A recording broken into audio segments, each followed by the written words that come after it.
Ce que j'adore en IMOCA, c'est le vrai aventure. C'est le fait qu'on peut boucler le monde sans toucher la terre. Et c'est à la fois le sport à très haut niveau et aussi l'aventure pure.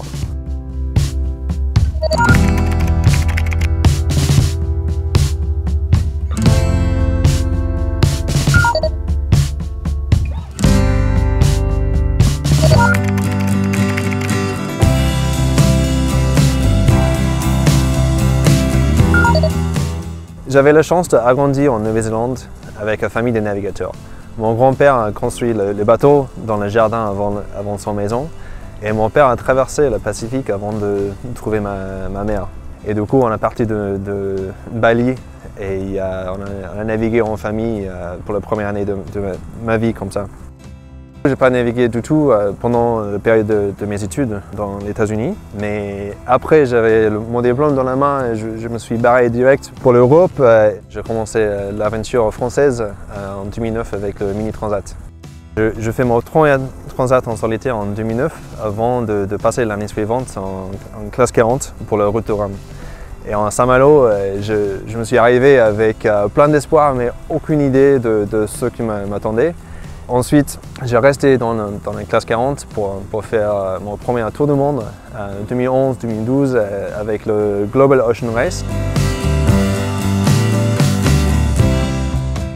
J'étais attiré par la vie d'un navigateur en solitaire quand j'étais toujours à l'école parce que c'est pas que le sport, c'est pas que l'aventure, c'est pas que gestion d'entreprise et une petite équipe, mais c'est toutes ces choses à la fois. C'est ça que je cherchais parce que j'étais un professionnel vététiste, un étudiant et à la fois un entrepreneur parce que je fondais une petite entreprise quand j'étais toujours à l'école. Et du coup, c'était cette expérience que j'ai essayé de refaire avec ma décision d'être skipper. En termes de personnalité, je suis quelqu'un bien motivé, j'aime bien quand c'est dur, j'aime bien quand je réussis de surmonter un problème qui est devant moi. Et aussi, malgré le fait que mon but de vie, c'est de partir en mer en solitaire, je suis quelqu'un plutôt sociable. J'aime bien de partager les expériences, j'aime bien d'être avec mes amis, mais en termes de où je trouve la satisfaction dans ma vie, c'est en solitaire, en train de confronter quelque chose le plus dur possible. Hors de le voile, je continue de chercher le défi. Je veux bien traverser la Manche à la nage. J'aime bien le triathlon d'endurance et de continuer à jouer avec le vélo et de voyager.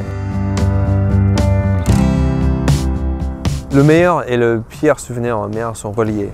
En fait, en approchant de Nouvelle-Zélande, dans la deuxième étape de le Global Ocean Race, j'ai perdu mon coéquipier. On était en train de faire un manœuvre pour changer les voiles et il a tombé à l'eau. Et après 35 minutes, essayer de trouver quelqu'un qui était perdu dans le houle avec 35 nœuds de vent, je retrouvais mon coéquipier, Sam Goodchild. Et du coup, c'était 35 minutes d'enfer avec la possibilité que je peux perdre quelqu'un en mer, que j'avais la vie de quelqu'un dans mes mains, mais à la fin de réussir de reprendre ces mecs dans mes bras et sur le bateau, et c'était, il n'a pas de mots en fait.